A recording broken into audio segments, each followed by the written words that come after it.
of the Philippines, our very own President Rodrigo Roa Duterte.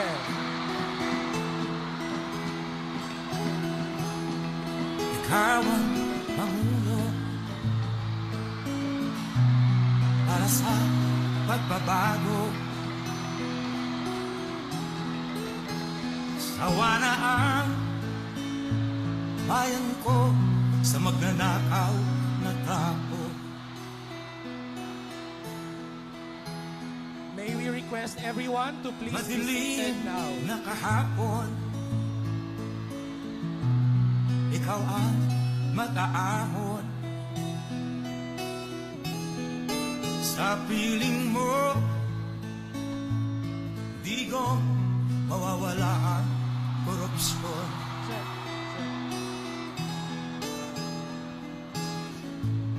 Tayo na, Pilipinas, tayo na magbago.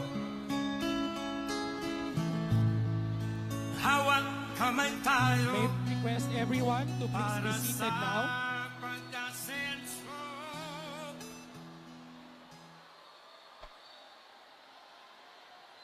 Requesting everyone to please be seated. Once again, ladies and gentlemen, our President, President Rodrigo Roa Duterte.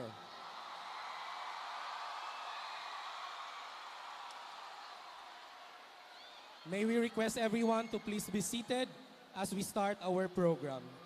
To continue, may we call on Father Joel Tabora of the Society of Jesus, President of the Ateneo de Davao University, to give the overview of Oya Mindanaw. Father?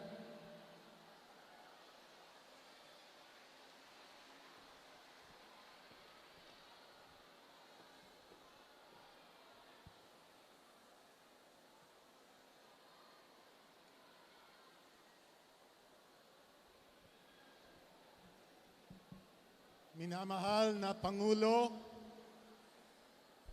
kasama po ni Arsobispo Romulo Valles, kami po ay nagagalak at natutuwa sa karangalan ng inyong pagdalaw sa amin ngayong hapon at taus-puso kayong tinatanggap sa aming piling.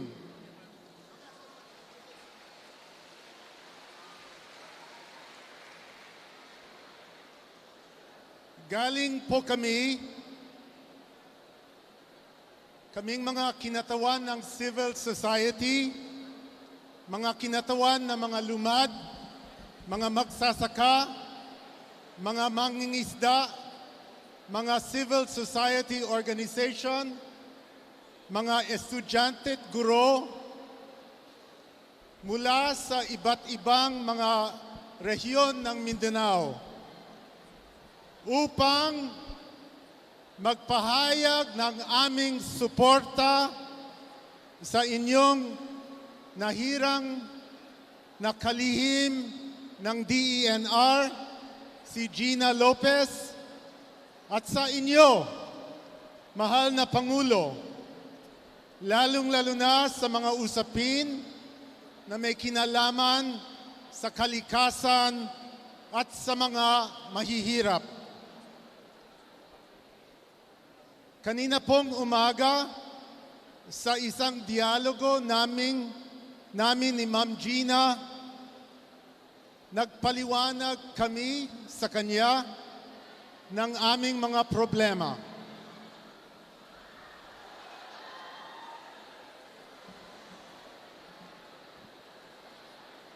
Kasama nito ang aming problema sa mga mina, sa Tampakan, sa South Cotabato, sa Cantilan at Carrascal sa Surigao del Norte,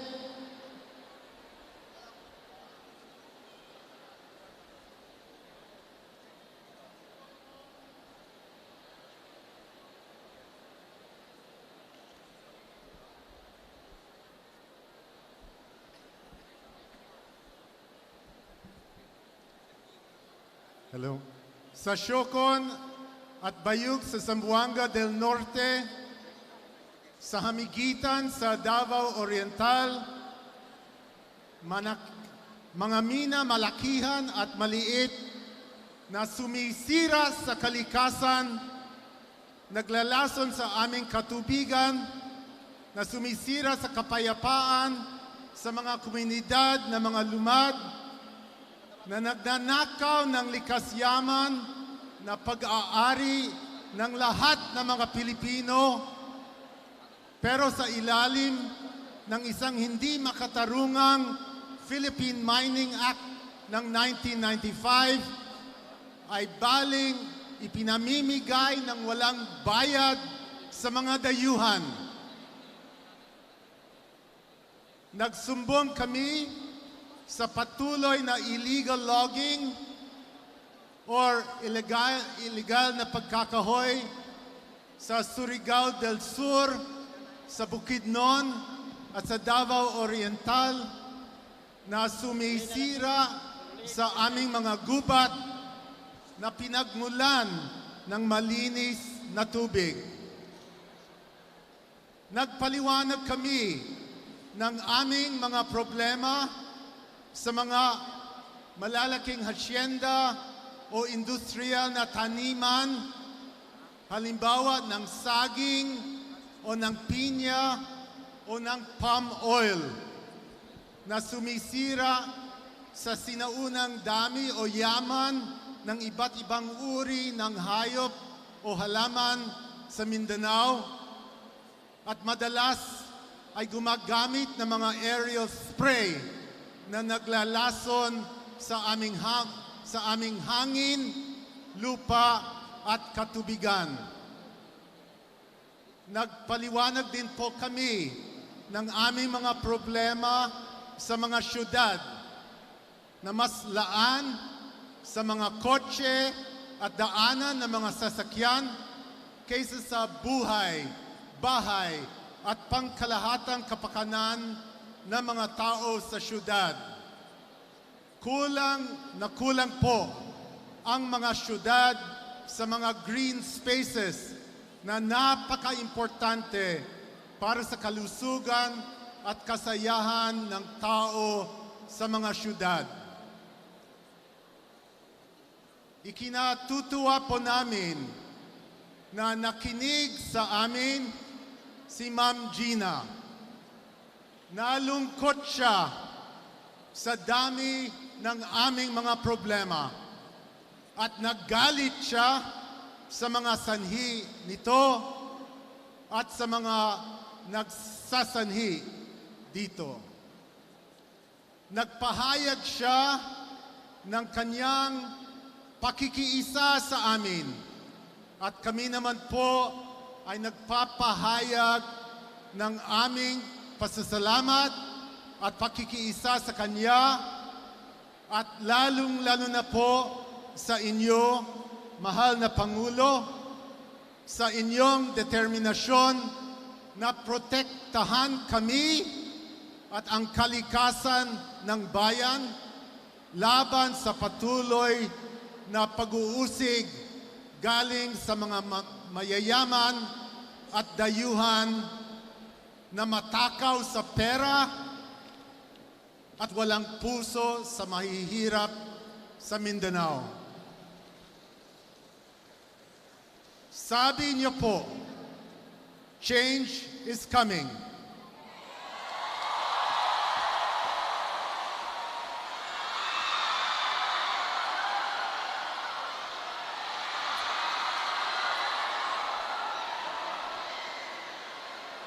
Sabi niyo po, change is coming, change is here.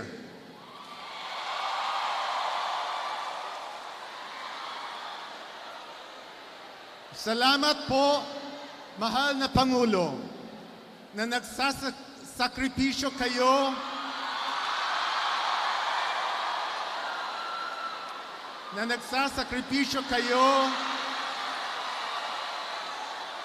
ng personal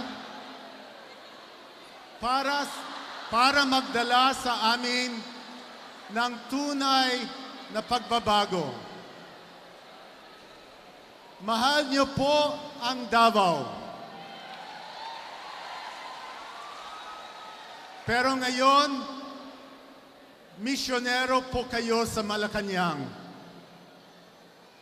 Naririto po kami, mahal na Pangulo, upang maliwanag na magpahayag.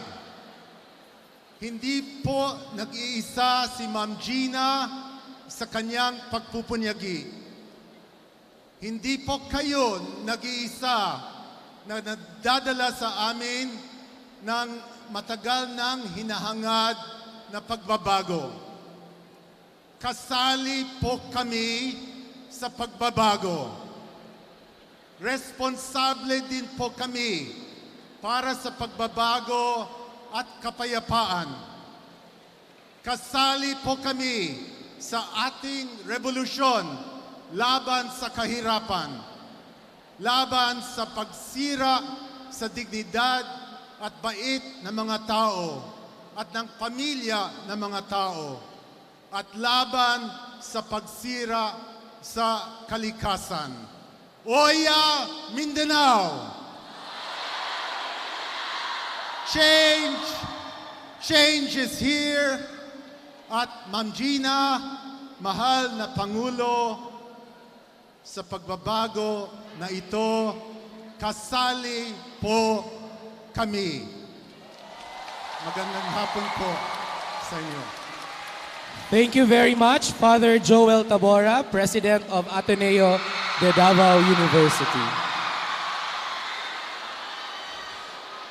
At this point, on behalf of the civil society organizations of Mindanao, Father Joel Tabora of the Society of Jesus will turn over the Mindanao Environment Agenda to the Secretary of DNR, Gina Lopez, to be witnessed by the President, President Rodrigo Roa Duterte.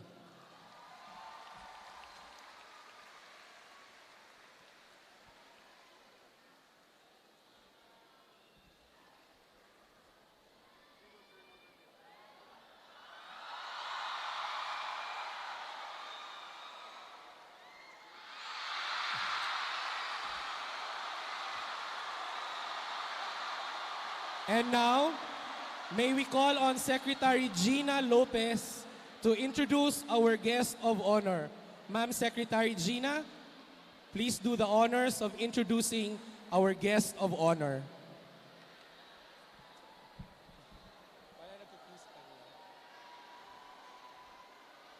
May we call again Secretary Gina Lopez to introduce our guest of honor this afternoon. Hello! Woo! Happy ba kayo?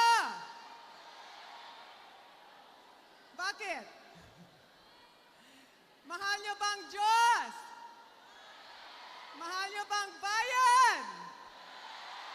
Mahal niyo bang Mindanao? Mahal niyo ba si President Duterte? Sir, mahal niyo bang Diyos? Yeah. Mahal niyo bang bayan? Mahal niyo bang Mindanao? Mahal niyo President Duterte? Parang mas mahal ka, sir. Patunayan niyo! Patunayan niyo! Okay. Sir, I want you to know that we're opening up a civic society and I'm asking all of them to work for Mindanao. Okay, before I want to say some things about the President. Nafi-feel niyo ba ang puso niya? Anong nafi-feel niyo?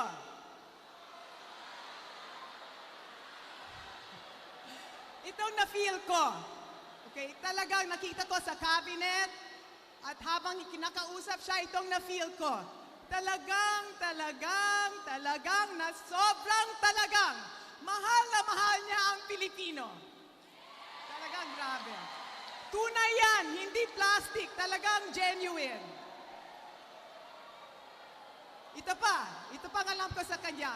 Talagang ayaw niya ang corruption. Ito pa, at talagang committed siya sa social justice. Like me, ang gusto niya na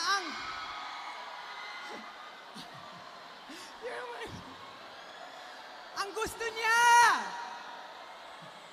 they're waving there, na ang resources ng Mindanao ay para sa Mindanao. Hindi lang ito ang gusto niya, matapang siya. Matapang siya or matapang siya? Matapang, mabait, gwapo. Gwapo ba siya?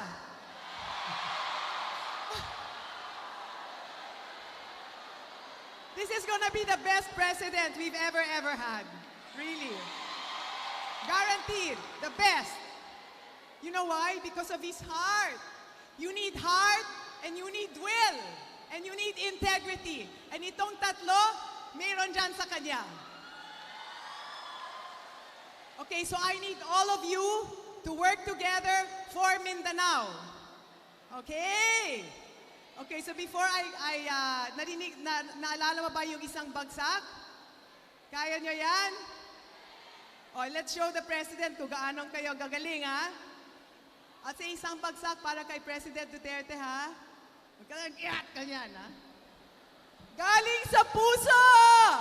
Isang sobrang malaking bagsak para kay President Duterte. Oya Mindanaw! Woo!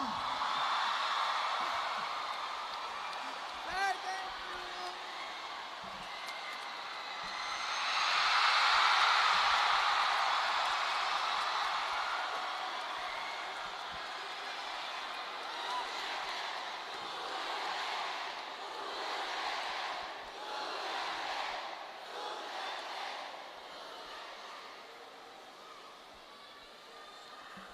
Secretary Gina Lopez, Secretary Emmanuel Piñol of the Department of Agriculture, the Presidential Spokesperson Ernesto Abella, Father Joel S.J., President of the Ateneo University, Archbishop Romulo Valles. Siya yung idol ko. Yung iba, hindi na. The other members of the clergy, the civil society organizations of the People's Organization, students and faculty members of the Ateneo, the Davao University, mga akong kapwa Pilipino, maayong hapon kaninyong tanan. You know, there's a yan crawler yan. Tapos diyan mo basahin. Pag kunwari akala mo yung Presidente Bright, kay sige ganon-ganon, ang Jose magsalita. Pero kung pupunta dito sa likod, nandyan yung speech. Like, first, I would like to commend Secretary Lopez Dinar and the Ateneo de Davao University for organizing this Mindanao Environmental. Ayaw ko na yan. Ayaw ko magbasa. Kagaya si speech ko sa yung SONA, I got tired of just, mas mabuti kasi ako pagka walang binabasa. You know, ako po yung nagpapasalamat na tumakbo ako na walang nagtulong kung hindi tao. I ran under the banner of PDP, but you know, all of you knows that it is really a moribund party, political party, but it had its resuscitation last elections. Wala po akong pera at walang sumuporta sa akin ni isang governor, ni isang congressman except Carlo Nograles. Yung kaibigan ko yung tatay niya eh. Kaya, no, the mother is related to me. Wala ko ako isang barangay captain sa anywhere. Kima Abra, sa Cebu, there was one, maybe because of his bond to the blood of a Visayan, si Cordova. But that was all there is to it. I only had 2 governors of the hundreds, and it was only Aimee Marcos of Ilocos del Norte, and yung isa, ayaw kong sabihin kasi kasintahan ko. Meron akong kasi. Sabi ni Bishop, basta wag lang masyado skandaloso, okay lang. Patago-tago. You know, the wealth of this country is owned by just a few guys. Hindi naman lahat mayaman na oligarchs. Meron yung they built their empire through the years. As for example, I'm not saying it because she's here. Gina, she's a billionaire, but look at the way she treats herself. She's a crusader, and she loves the country, and she hates oligarchs. Ako man, ito yung mga tao na kinukuha yung yaman ng ating bayan, wala namang ginagastos kung hindi mga laway nila at koneksyon. And they get most of the concessions, the franchises that is given freely through money, through influence, and sheer greed. Kasi meron sila. Ito yung nangyari sa Mindanao. And that is why the reason why I am so passionate about getting into a new setup. Kasi ho, the Imperial Manila controls everything because we are a unitary type of government. From Manila, lahat ng permit, except yung tindahan ninyo, to do business, lahat ng permit galing sa Maynila o through delegated powers from the central government. And that is why itong mga malupa sa Mindanao and everywhere else, yung mga mina napupunta yan sa mga oligarch. Walang iba yang ginawa kung hindi mag-influence peddling. Nakilala ko ito si Secretary, akong bahala dyan. Pare, pwede ba to? Pwede ba yan? Malaki to, baka gusto mo, pati. And it's true all over the Philippines. That is why I am fighting a monster. I am just 2 months old there, but believe me, I will destroy their clutches sa ating bayan. Yung iba, pagka piligigan mo kaagad ako, gusto ko na magmura.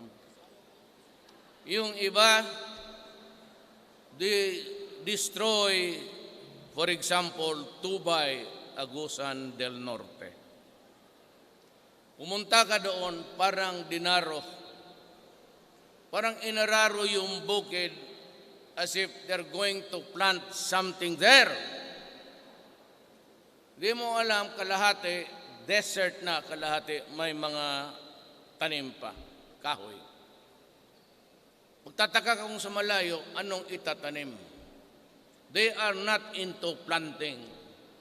They are into the open pit mining and destroy the soil along the way. Alam mo, yung iba naman butas. An island as fragile as Mindanao. Kung pagkabutasan mo ito at sisirain mo, there will never be a tomorrow for your children. Kaya kami dito na pagtapang-tapangan, hindi naman ako matapang, because I want to protect Davao City and my country for their children. Ako ay come close to really a mixed family. Ang nanay ko, although she was really a Moro mother, she was, but she became a devout Catholic along the way. And she married a Chinese, yung gustong mangagaw sa ating Scarborough. Mga pinsan niya, mga tiyuhin ko siguro itong mga gago na to.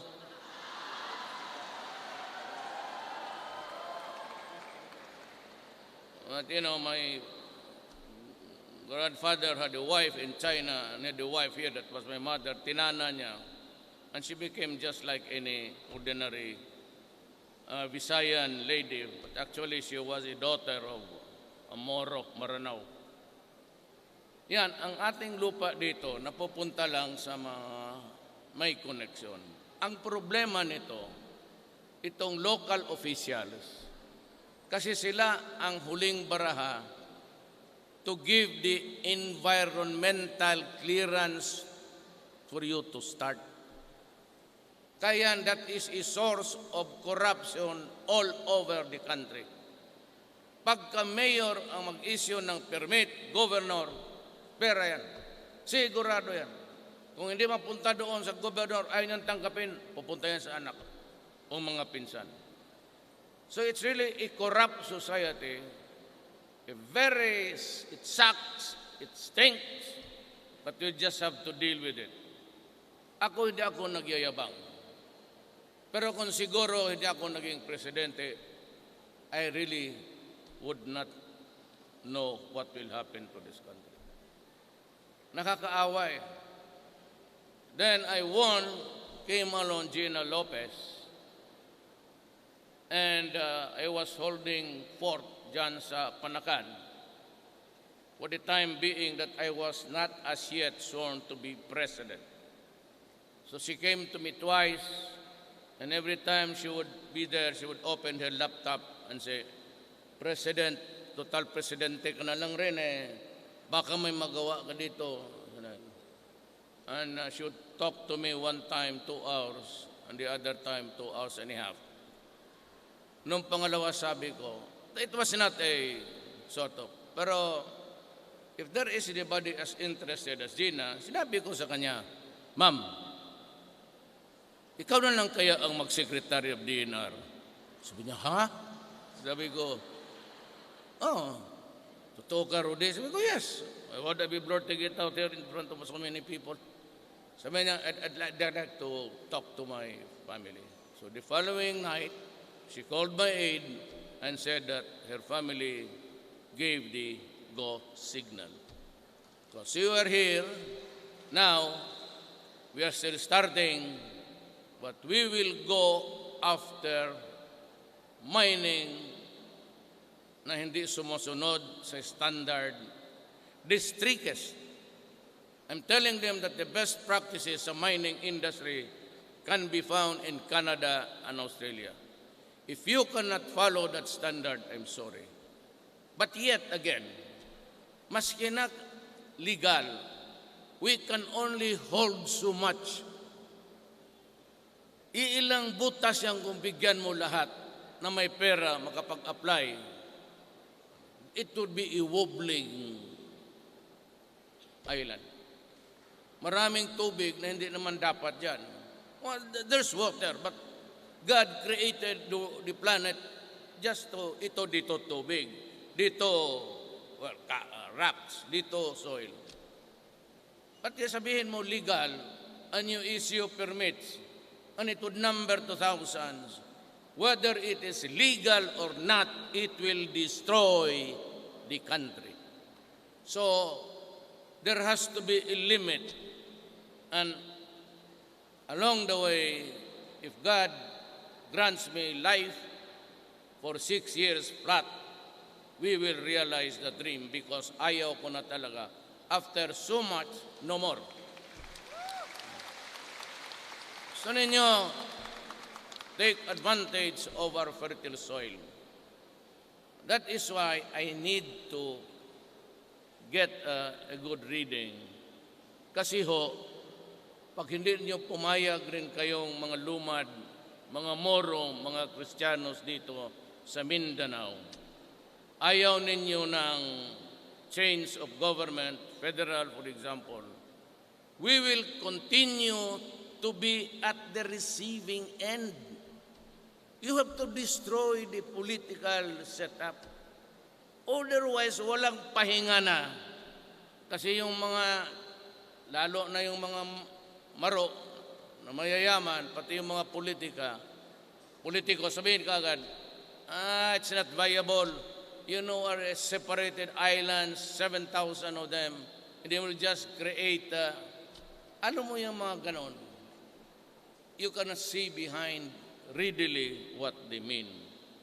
They mean that we should continue, tayong mga Kristiyanos, hang on to power and distribute the goodies para lang sa mga mayaman. So that is why itong mga oligarchy, they are resisting. Ayaw talaga nila. Because it would destroy the power vortex. Nandyan sa kanila lahat ngayon eh. Mabutit na lang ako, nanalo ako, wala akong utang na loob. Pati ako napatulala nung lumabas yung resulta ng eleksyon. God, I never, almost 15 million and the margin of 6 million sa lamang ko sa huwas. Until now, hindi ko talaga malaman. But what I'm sure of, it was the Filipino who voted me to power. And that power will remain with the Filipino. Huwag mong ibigay sa akin yan kasi ako, utusan mo lang. I am a worker of government. You will have the power. Mauna kayo. Lahat, mining is a sunset industry almost during the years to come, including logging. Lumber, wala na talaga. It's not sunset, it's not even sunset time. It's already too late. Kung ika nga, if there is 24 hours one day, logging is its own 25th hour. Tapos na yan. We cannot cut trees anymore. Yan ang tatrabahuin ko sa 6 years. Many will get mad. Many will get angry. Many would like to maintain the status quo. Kung nandyan na sila, they will power, maybe elective officials appointed, they would hang on to that. Kaya dahan-dahan kong sisirain yan. And open all opportunities to all Filipinos, irrespective of tribe, race, religion. Dito sa Mindanao, naintindihan natin yan. Kasi lumaki tayo dito, some mixed blood, kagaya ko, but you should understand na isa lang ang bayan natin. More than anything else, it's about time to reconfigure the worth of the nation amongst the citizens. Then I would like to, I've been criticized, I used to be, or I am the favorite whipping boy of the human rights people. Let me explain to you, honestly, candid, truthful, I hate to kill a human being. I am not just up to it, actually. It pains me to see grief in anybody's heart. But when I became mayor, I had to do something because I became the mayor at the crossroads of our national life in the Philippines, including Davao. Nung ako, alam niyo ako sosyalista ako. My paradigm is hanggang diyan lang rin. I am not used to this kind of life na, well, hindi naman yung mayaman, but the comforts of life along the way. Where are we here? Yan, sa Padre Gomez, yung kantong yan. 1956. Used to be a wetland. Ang tanim dyan, kumpay. Just at the back of the, yan dyan sa Jacinto. Dito pala. You know, 1956, we came here 1949. I could not even remember how we arrived here. But in 1956, my father built a house there. Kasi too big nga eh. It was on stilts. Would you believe it? It was demolished because somebody owned the water and the soil. Kaya ho ako lumaki na there were times when comfort was there, when my father became governor. But after that, back to kami sa namatay. So, ang paningin ko talaga, hindi ako membro ng Communist Party of the Philippines. I've never been. I am not now. But ako, the NPA, NDF, CCP is a political party. I have nothing to do with them. But I am a socialist. And the only reason why I was raising my fist during the election, galit ako sa gobyerno. Kasi wala nang ginawa yung gobyerno para papahirapan yung tao. I was appalled by the way government people responded to even the mere abuses. Tatanman mo ang bala ang mga mahirap. Hindi naman nila kaya kami. Ako, lagyan mo ng bala. Papakain ko talaga sa iyo yan. Yung mga maliliit, kung ano na ang dala nila galing sa amin. Ako kasi, pag malubabas ako, minsan tinitingnan ko lang dyan sa airport. Kunwari hindi ako nakatingin. Nansyalan kunyari ang attitude ko. Pero ako, ang peripheral vision ko very active. Kita ko, sabihin, ito. Tapos may 2, 3 perfume, kunin pa yung isa. Lagyan ng bala. Paglabas sa airport, may mga taxi doon, sindikato. Hindi ka makasakay ng taxi kung hindi ka dadaan doon sa kanilang yung barker. Bigyan mo, tapos lulukuhin ka pa dito. Putang inan to. Kung saan ka ihatid, at may mga biyahera galing Hong Kong, sasaluin ng mga paglabas ng airport, nandyan yung putang inang pulis na yan, maghihingi, kawan, tapos minsan papunta sa kanila Pampanga pag-uwi, they are held up and they are no longer heard of. Inilibing na kung saan o tinapon. Ganong ang buhay, baka hindi nyo alam mo. Compounding that problem is the advent of drugs. Look, sabi ng forensics, because meth is being produced in America and Mexico now, nahirapan sila sa cocaine pati heroin because it is now interdicted militarily by the United States of America even. So yayariin talaga sila. But it's expensive to transport. But meth, you can cook it at your own backyard. And if the people there are not really familiar with the scent or the, it's irritating to the nose, hindi maalam na yun na pala. So, it flourished, sabi ng forensics, 1 year of shabu use. Rehabilitation is no longer viable.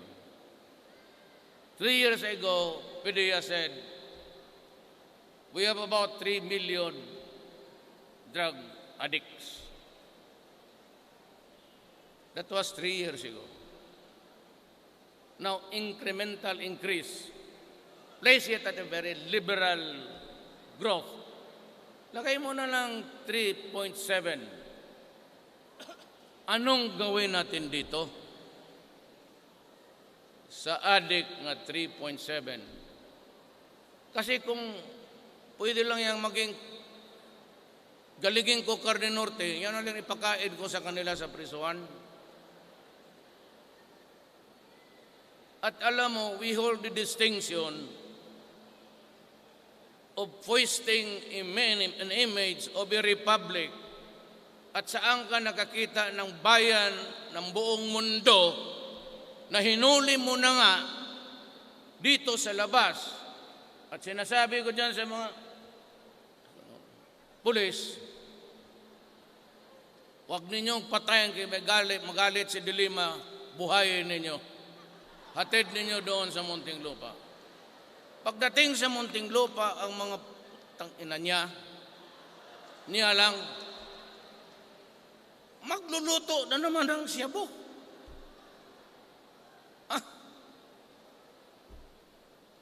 We're a nation that's being slapped every day, and we just swallow the humiliation.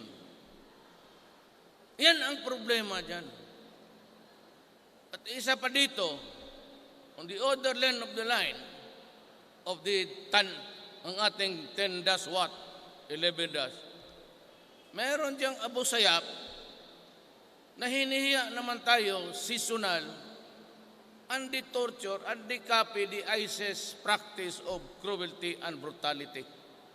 And even burning 20 women for refusing to have sex with them. Anong klase? Kaya ako wala akong pagkaganon, ginusto mo pala, sige. I've been pleading to everybody. Remember I said when I got elected the first time, I am not only pleading, I am kneeling down before you. Kindly stop. Kasi ako mapipilitan to use the extreme measure because I knew the gravity of the situation. But ang alam ko, Davao lang. So, ang sinabi ko, if you are a kidnapper, drug pusher, umalis ka ng Davao because I will kill you. Pantakot lang naman yan. You threaten pa, maybe, just maybe, na matakot ka, umalis ka, then I do not have to do it. But if a leader, palupay-lupay ka, walang maniwala sa iyo. Ngayon, kung yung hindi na talaga naniwala, and everybody was, di pinatay ko. Pasensya. I'll give you an illustration bakit ako galit sa droga, ha? I have a friend, he lives in Insular Village. One night, he called me. At dawn, sabi niya, Pare Rudy, pwede kang pumunta sa bahay ko?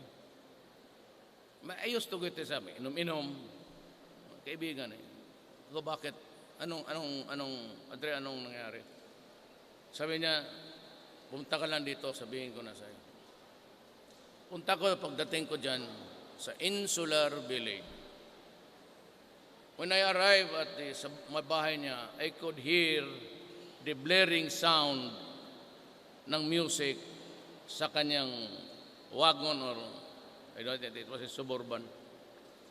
But I could hear the howling cries of a woman.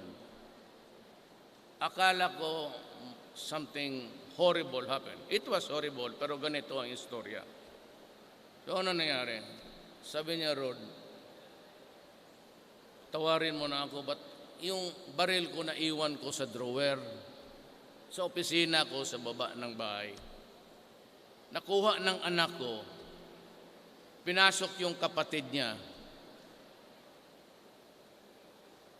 at tinalian yung bunganga at itinali sa kama, and he is raping his elder sisters now. Sabi ko na, alam mo, pag tinawag ko itong pulis, mamamatay talaga to. Ang problema, ang pulis naman, hindi man gagawang magpakamatayan.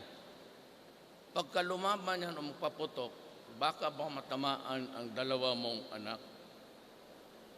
Sabi ko, halika, Dre. Samahan na lang kita sa bahay. Bahay ko. Sabi ko sa ma'am, we are trying to avoid, hindi naman it's scandal, but stop crying. Pero ang tatay, baka hindi makapigil dinala ko sa bahay, nagkape kami hanggang mga alas 4. Katulog siya, nalang niya rin ako sa hindi na ako natulog, hinayaan ko lang siya natulog. Putan lang ako sa labas, pinaandar ko yung mga motor ko. Gising siya mga 7. Pagtawag niya, tulog na daw yung adik. May hinatid ko siya sa bahay. Minsan dito, these are if at all, it could be dividends of life. But yung akin, hindi yun sa krimen. May isang mandog. Alam niyo yung taga-mandog. Di ba? Merong Christmas reunion. Kayo, taga-mandog, alam niyo to. Tapos, hindi gaiety. Dumating yung isang babae, karga-karga niya yung 18 months old niya na anak. Hindi naman niya alam, kinuha ng kapatid niya. Sabi, ako karga. Ito pala ang pamangkin ko, maganda, mas maganda pa sa nana. Yun lang, as related to me. In the midst of merrymaking, nawala ang kapatid, dala-dala yung bata. So there was panic.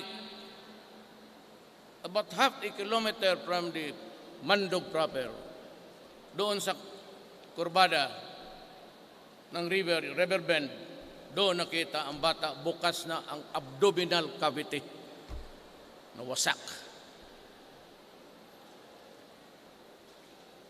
Kaya patawarin na po ninyo ako kung I am driven also to insanity. I cannot for the life of me accept that stupid ganong ano. So it was not until after tayo medyo kontrolado. Do not say that there is no. We are very porous. Dagat pati you cannot just stop anybody there. Tell them to undress before you because we are not a fascist state. So you have to give them the respect of a citizen. Nung hindi ako hindi ako na presidente, hindi nyo malaman na ang lawak pala. Pati ako I was shocked. Nung inipin ko na lahat ang pulis, pati mga lumabas, we are now about to treat 500. It's still going up every day kasi may nagsusurrender. Still going up. Sana ko maghanap ng pera para pang-rehab. Yung dyan may bangag na those beyond redemption, alagaan mo yan. Kasi pag nirelease ko sa labas yan, mag-hold up na naman, magnakaw, akyat bahay, kung anong gawin, just to have their fix for the day. Addicted. It's addiction. Ang katawan, there's a monkey riding at your back. So you must have that dose of. Kaya dyan ako galit. Now, kung ganon ang labanan, mababasa mo up to date by tally ang lahat, 470. I do not care. I really do not care because I know na pagkayang bangag na, a user is always a poser.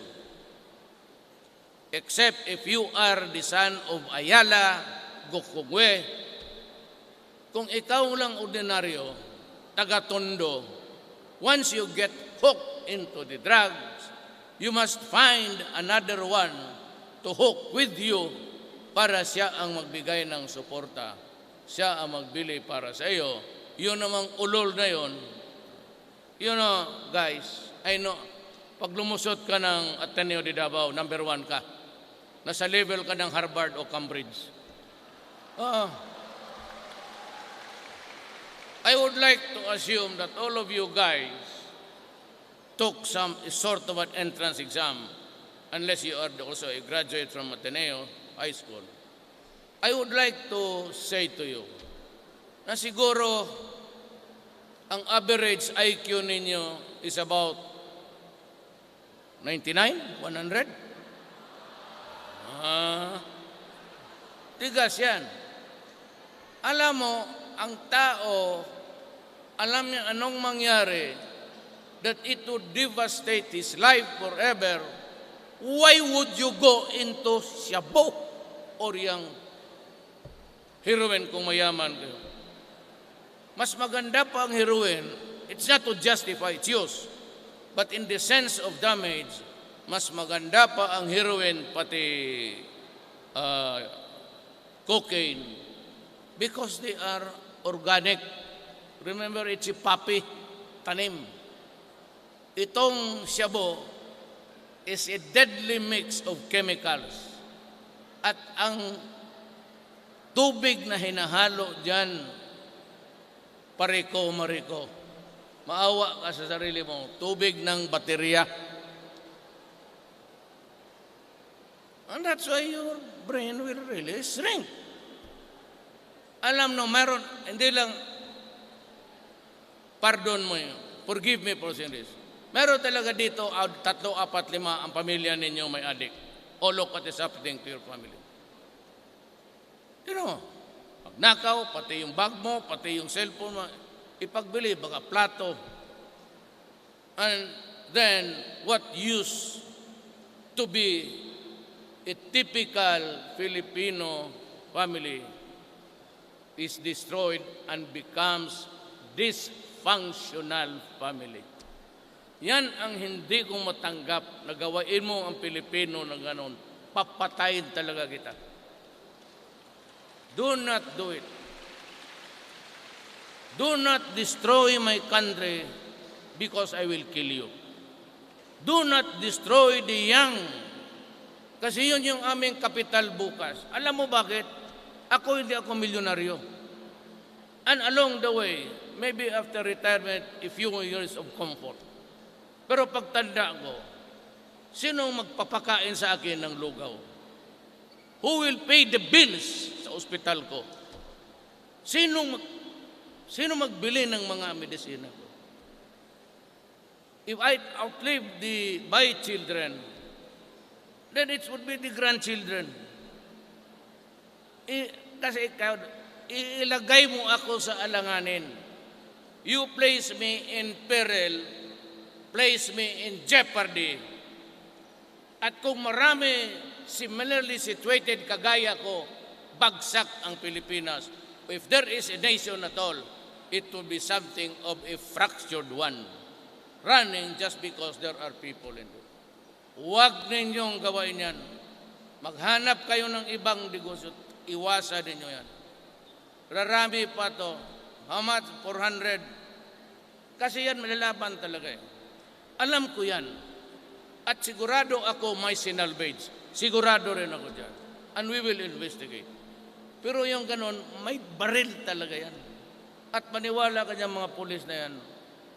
Kahapon, pagbaba ko sa aeroplano kagabi, ang sinabi ng regional commander, Sir, yung chief of police ng Magsaysay na baril, tanong ko, patay? Na sir, tinamaan sa dibdib. I don't know, still alive. I'm going there now. Papunta akong Panakan, I'll pass by the hospital. Lumalaban talaga yan.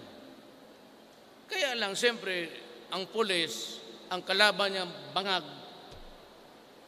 Kung may bangag ka ba si Ano Mario, kung not even shoot straight. At ang pulis ko mag-aresto ng pusher, 2, 3, 4 yan. May body tawag nila. So, yung mga ganun, lumalaban talaga. I know. Kasi ako, alam ninyo, hindi ako nagyayabang. Ilang beses na. So, yan ang appeal ko sa inyo. Let us take care of our nation. It's the only one that we have. Ang masakit nito, ang Pilipino pa naman, ang pinakagwapo at pinakamagandang mga human being sa lupa na ito, pangit mo yung iba. Kung hindi pangit, kung gwapo pareho sa inyo, ang ugali, mga pangit, ang ina niya.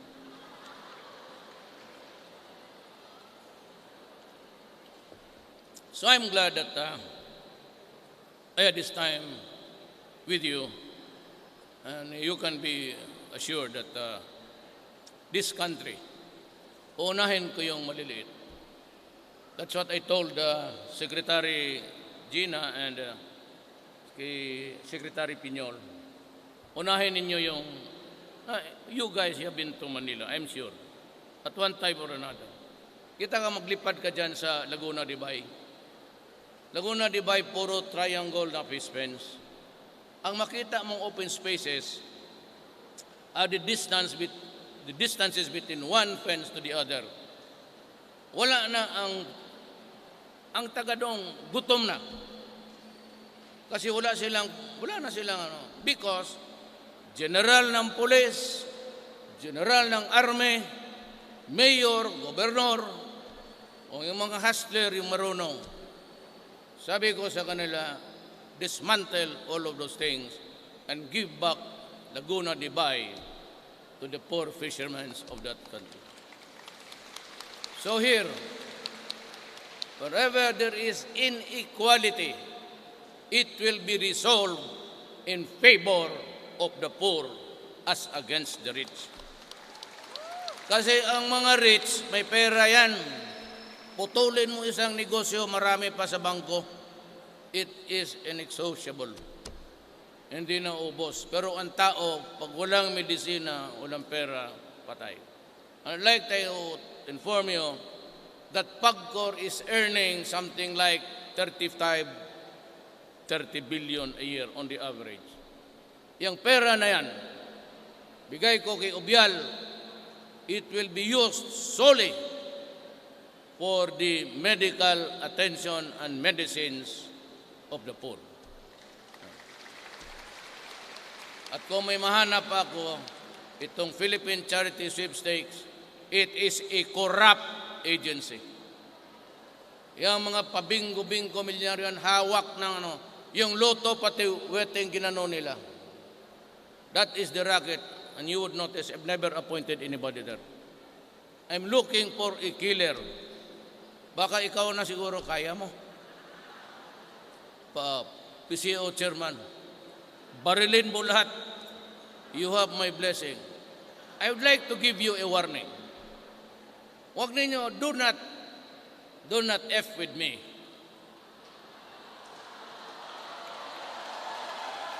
Siyempre kayo, parang, hindi ko ma-pronounce lahat.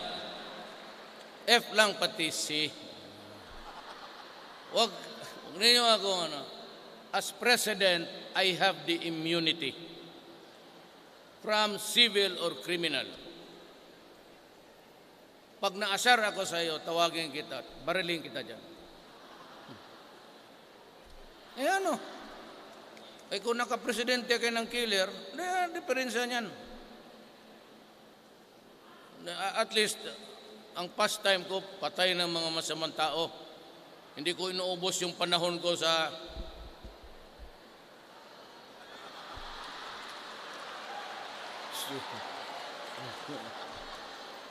huwag tayo kayo basta nag-backbite tayo. Hindi ko inuubos ang panahon ko dyan. I use it to think of ways to help my countrymen. Wala na nga ako, patay na ako. Alam mo kung magtanong ka, Mayor, it is good to be president. I tell you now, do not. Do not. Ako na imbirna lang kasi ako, nadala ako sa mga gago. Takbo-takbo ka.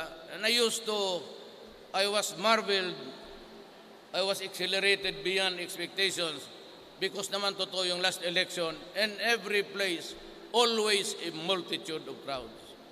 Hindi ko alam na yun na pala yung 6 million kong lamang. So, wala akong partido, wala akong pera. What is the message? And I'll end my talk with this. The message is, hindi nila ako kilala, hindi naman ako gwapo. I am not a national figure. But they heard my message. Ang messaging doon, korupsyon, drugs, criminality, and of course, yung talagang, yung gusto lang, guy who would simply work there, be content with his salary, and maybe after 6 years, go down and die peacefully. Maraming salamat po.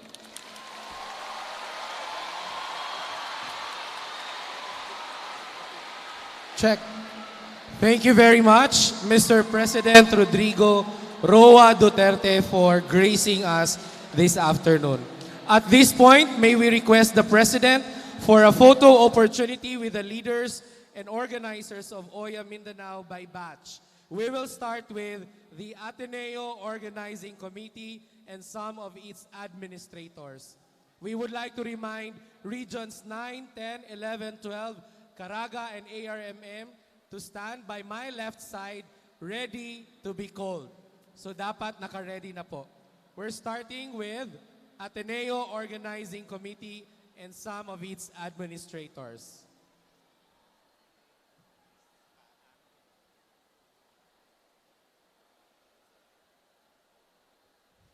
This will be followed by DNR officials.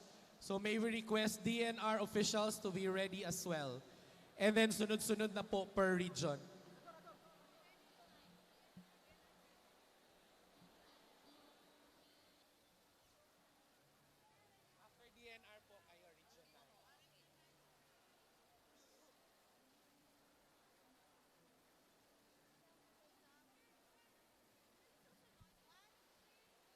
Okay.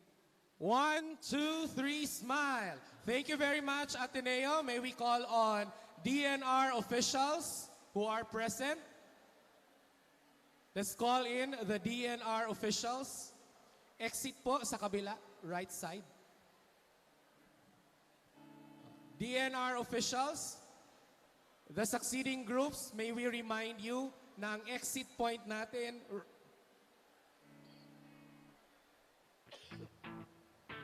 will be right-hand side of the stage.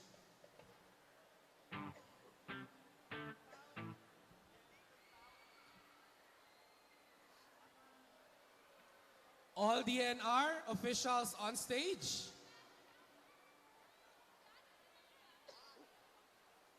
On my cue, ready? 1, 2, 3, smile.